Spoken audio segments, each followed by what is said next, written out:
कृष्ण गोविंद हरे मुरारी। हे नाथ नारायण वासुदेवाय। हरिओम नारायण। अष्टावक्र गीता सूत्र 2 प्रकरण 10वां।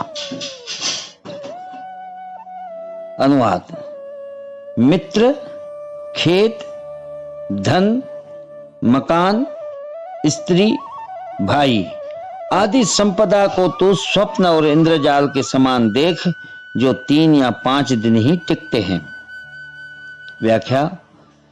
भारतीय धर्म संसार विरोधी कभी नहीं रहा। भारतीय धर्म संसार विरोधी कभी नहीं रहा।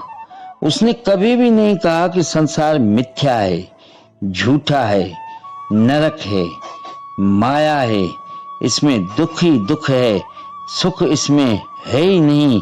ये स्त्री, पुत्र, धन, मकान, मित्र, सगे संबंधी आदि सभी नरक में ले जाने वाले हैं। इनका त्याग कर जंगल में भाग जाओ, हिमालय की गुफा में रहो, ये सब बंधन के कारण है। इनको छोड़ने से मुक्ति हो जाएगी। आदि आदि ये सब मूढ़ मान्यताएं हैं। ये सब मूढ़ मान्यताएं हैं जो धर्म से अनभिज्ञ अज्ञानियों द्वारा व्यक्त की गई। धर्म तो संसार को मोक्ष प्राप्ति का सबसे बड़ा साधन मानता है, जिसमें रहकर ही मोक्ष उपलब्ध किया जा सकता है। इसलिए देवता भी मोक्ष प्राप्ति हेतु पुनः संसार में आने के लिए लालायित रहते हैं। यह संसार ही वह पाठशाला है जिसमें अनुभव प्राप्त कर मुक्ति की साधना संभव है, किंतु इसमें आकर भोगवादी दृष्टि से मनुष्य का पतन होता है। अतः निंदा संसार की नहीं, इसके प्रति वासना, तृष्णा, अहंकार, कामना आदि की गई है। इसका भी कारण यह है कि यह संसार व उसके भोग एवं सभी नाते रिश्ते क्षणिक हैं, शाश्वत नहीं हैं, थोड़े दिन के हैं। भारतीय अध्यात्मिक क्षणिक की अपेक्षा शाश्वत को महत्व देता है। भारत ने इस शाश्वत को ही सत्य कहा है, जो तीनों काल में स्थिर है, क्षण क्षण बदलने वाला सत्य नहीं है।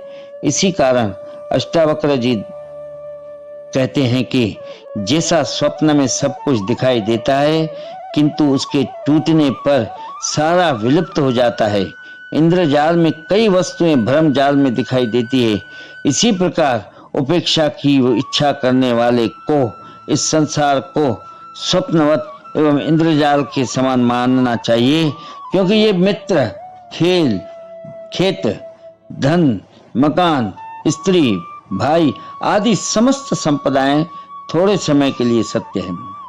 ये शाश्वत नहीं है कि हर जन्म में तुम्हारे साथ रहेगी, कि ये हर जन्म में तुम्हारे साथ रहेगी ही।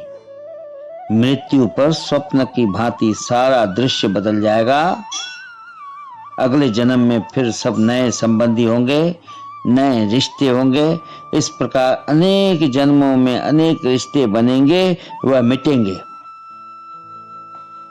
इनमें तुम्हारा साथ देने वाला कोई भी नहीं है, न तुम कभी इसका साथ दे सकोगे।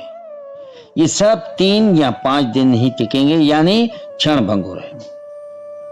अतः ज्ञानी को मोक्ष प्राप्ति हेतु इन सब की उपेक्षा करनी चाहिए। अष्टावक्र जी भी इन्हें छोड़कर भागने की मूर्खतापूर्ण बात नहीं कहते। ये कहते हैं कि इस तथ्य का बोध वे कहते हैं कि इस तथ्य का बोध हो जाना पर्याप्त है। इस बोध से ही आत्म क्रांति हो जाएगी। बिना बोध के संसार छोड़ने से कुछ नहीं होगा। उनका सारा उपदेश बोध का ही है। उनका सारा उपदेश बोध का ही है, अर्थात अपने खुद के ज्ञान का ही है। श्री कृष्ण गोविंद हरे मुरारी। हे नाथ नारायण वासुदेवाय। हरिओम। नारायण नारायण।